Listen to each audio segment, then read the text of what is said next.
اللہم صلی علی محمد وعلی آلہ وصحبہ وسلم۔ لاکھوں کروڑوں درود ہو ہمارے پیارے نبی صلی اللہ علیہ وآلہ وسلم پر۔ کہا جاتا ہے کہ جمعہ کے دن ایک ایسی مبارک گھڑی آتی ہے جس میں ہماری مانگی ہوئی دعا قبول ہو جاتی ہے۔ اللہ پاک ہم تمام کو وہ گھڑی نصیب فرمائے، آمین۔ عزیز بہنوں، السلام علیکم ورحمۃ اللہ وبرکاتہ۔ بچوں کی تربیت کے تعلق سے باتیں کریں گے کہ بچوں کی اولین تربیت ان کے گھر سے شروع ہوتی ہے، کیونکہ جب وہ پیدا ہوتا ہے تو ایک کورے کاغذ کے مانند ہوتا ہے۔ یہ والدین ہی ہیں اس کورے کاغذ کو خوشنما رنگوں سے نوازتے ہیں۔ جس طرح کے رنگ اس کی شخصیت میں بھریں گے، اس کے مطابق اس کی شخصیت میں چار چاند لگیں گے۔ اگر اس کورے کاغذ جیسے دماغ میں بدنما رنگ بھریں گے تو اس کی شخصیت بھی ویسے ہی بدنما ہوگی۔ لاکھ بچوں کو اچھے اسکول میں ڈالیں گے، مگر اس نے زیادہ تر گھر کے ماحول کا ہی اثر لینا ہے، اچھا بھی اور برا بھی۔ جو بچے مشترکہ خاندانی نظام میں پرورش پاتے ہیں ان کی تربیت اور انداز سے ہوتی ہے۔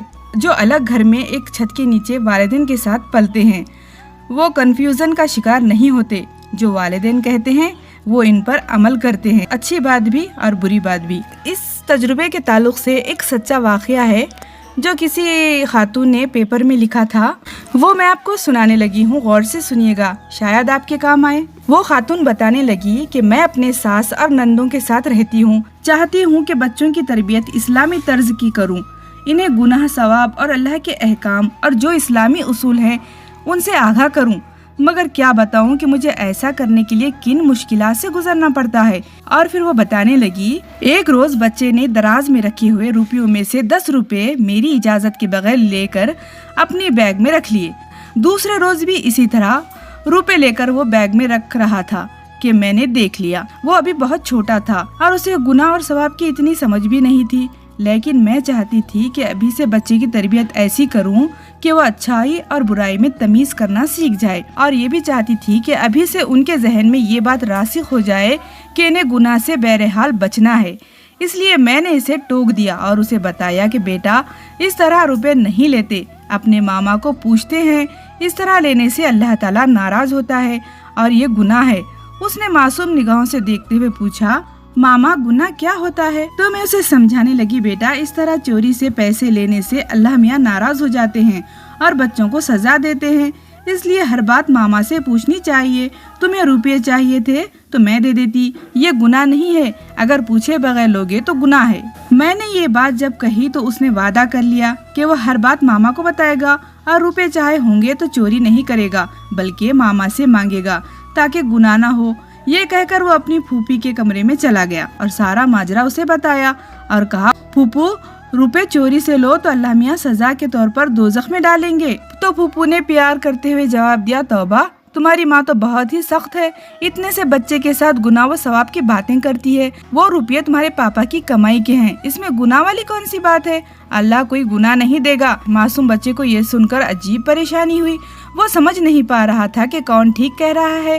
ایک طرف اس کی ماں تھی جو اسے کچھ اور سبق پڑھا رہی تھی اور دوسری طرف پھوپھو تھی جو اسے بالکل الٹ باتیں بتا رہی تھی۔ پھر میرا بیٹا کمرے میں داخل ہوا اور اس نے عجیب سے لہجے میں کہا، ماما آپ بہت ڈراتی ہیں، بچے معصوم ہوتے ہیں، اللہ میاں ہمیں کوئی سزا نہیں دے گا۔ میں نے اسے پاس بٹھا کر ساری بات پوچھی۔ جب اس نے مجھے بتایا کہ پھوپھو نے اسے یہ سب کہا ہے تو اس کی یہ بات سن کر میں سر پکڑ کر بیٹھ گئی، لیکن کوشش جاری رکھی۔ آپ خود سوچئے کہ ایک گھر میں جب اتنے سارے لوگ ہوں تو اس کے فائدے بھی ہیں اور نقصان بھی ہیں، بچہ دوہری شخصیت کا مالک بن جاتا ہے۔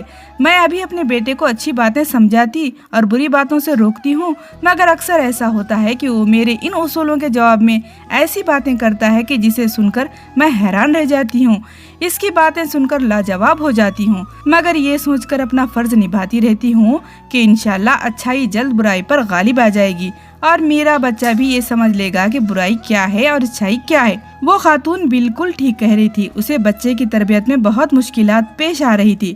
وہ خود بچوں کو یقین سے اچھے اور برے کی تمیز سکھانا چاہتی تھی کیا گناہ ہے اور کیا ثواب ہے یہ ان کے ذہن نشین کروانا چاہتی تھی، لیکن اس کے گھر میں ہی بچوں کو ایک مختلف نقطہ نظر بتایا جا رہا تھا۔ مشترکہ خاندانی نظام کی خوبیاں بھی ہیں، کئی مشکلات اور مسائل بھی آسانی سے حل ہو جاتے ہیں۔ جو والدین الگ رہ کر بچوں کی پرورش کرتے ہیں انہیں بھی مسائل کا سامنا کرنا پڑتا ہے۔ بہترین حل یہ ہے کہ ان مسائل سے دانش مندی سے نپٹا جائے اور صبر کا دامن نہ چھوڑا جائے۔ تو میری بہنوں، آپ کو بچوں کی تربیت کے تعلق سے اس بہن کا واقعہ کیسا لگا مجھے ضرور بتائیں، اور پھر ملتے ہیں اگلی بار۔ اللہ حافظ۔